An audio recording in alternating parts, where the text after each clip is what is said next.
so simple, but I found a way, I found a way. And I always thought that it'd be too crazy, but I found a way, I found a way. If you open up your mind, it's gonna. In terms of Common Core, I've forgotten or never learned around half of it. That's okay with me though, since I didn't like most of those classes and I got good grades in them, which I've learned is all that matters. To tell the truth, I don't really care what grades I get anymore. As long as they're decent enough, I don't get yelled at. I think it's because my dad always pushed me really hard to get A's in all my classes, and around junior year I got sick of it. It breaks his heart, I know it does, but I still have decent grades or else he would crucify me, or not let me walk my dog or something. That's okay. I don't need my dog. For about the first 3 years, I didn't really know what I was doing or what was even going on. I just took what everybody else said I should take and what my dad said I should take too. However, my favorite class was Spanish 3, which was last year with Mr. Hulik Ritchie. The only reason I liked it was because Mr. Hulik Ritchie was one of the nicest guys I've ever met. I loved him and I worked really hard in that class and had a lot of fun. Before that, there's always been projects that I work really hard on. Usually video projects since I love making videos, just like this one right now. What do you know? My parents also put me in all this stuff like guitar lessons, band, taekwondo, cross country, all this stuff I learned I don't really want to do. But they kept me in them for quite some time to see if my opinions would change or something, but they didn't. They finally let me quit all of them junior year. I was so happy, all this free time to do whatever I want. Movies, video games, TV, anime, video games with friends, studying. Nah, I didn't study. Video games with my dog. The only bad part was people like Mr. Shaw and Mr. Carter got concerned about me and thought I was depressed or something for quitting everything. I was the complete opposite. But still, to this day, I feel like they're keeping an eye on me. Nah, they probably forgot by now. They have their own lives. A good thing that did come out of doing all these things was I made friends, which is great since I barely knew anyone when I first came here. It also showed me I want to make my own decisions so that if I fail, it's my fault and mine alone, not my parents or anybody else's.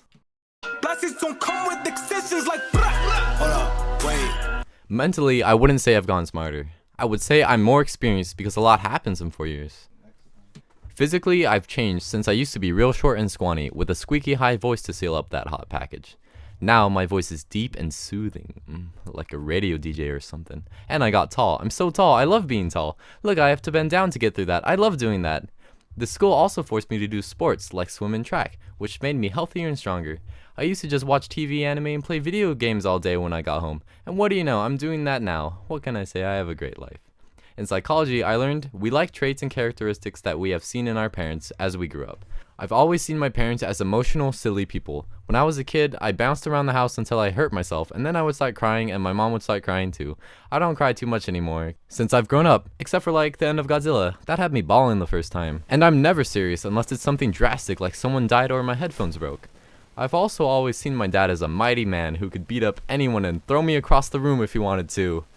So now that I'm strong and fast and stuff, I feel awesome. And I ain't too shabby to look at either. Oops, how'd that get there? Oh well, nothing we can do about it now. So besides knowledge and appearance, I'm still the same happy kid I've always been.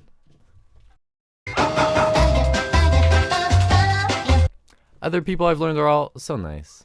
Like what the hell, everyone's so nice at this school. I remember one time when I was a dopey freshman and I was walking around and my backpack like exploded, dropping all of my stuff on the ground. I got all bummed out because I thought I was going to be late to band practice. How nerdy can you get? But then this upperclassman girl I didn't even know was all like, "Oh, that sucks. I'll help you." and then she helped me get all of my stuff and put it in as best as it could fit in my backpack. A complete stranger, what a nice person, and a wake-up call to me that she isn't the only one and the people aren't all hating me because I'm new and different and a freshman. Probably I thought that stuff because I was insecure or something. A lot of other stuff happened too throughout these 4 years, and I just want to be nice like everyone else. Where do I fit in the world? More like where don't I fit in, am I right? Actually, I don't fit in a lot of places, like family parties, the feminist club, the girls' bathroom, small cupboards. It's a long list. But I've learned where I do fit in, and that's wherever I can do something I like and be myself, like playing video games with friends and stuff. I've also learned not to care what everyone thinks of me, which is more like remembering, since I used to be that exact way when I was a kid, and all I knew was to have fun. And that's all I know now. Orchid Academy has shown me what I like to do and what I don't like to do. I don't want a desk job where I don't get to move around all day, or anything involving any of the subjects I don't like. I want a job where I can make videos and other stuff similar to that, like animation or music even. But making videos and getting money for it, that sounds like heaven to me. And I don't just want to be an editor or something, because I want to run around and record too, and not be confined to a chair 8 hours a day. I'm taking film classes at Hancock as my major, which is my start. There's still a whole lot left on my bucket list, and I believe I'm going to get to do all of it. I've learned I'm going to have to work harder than I've ever done before, but judging from everything I've done so far, I know I'm ready.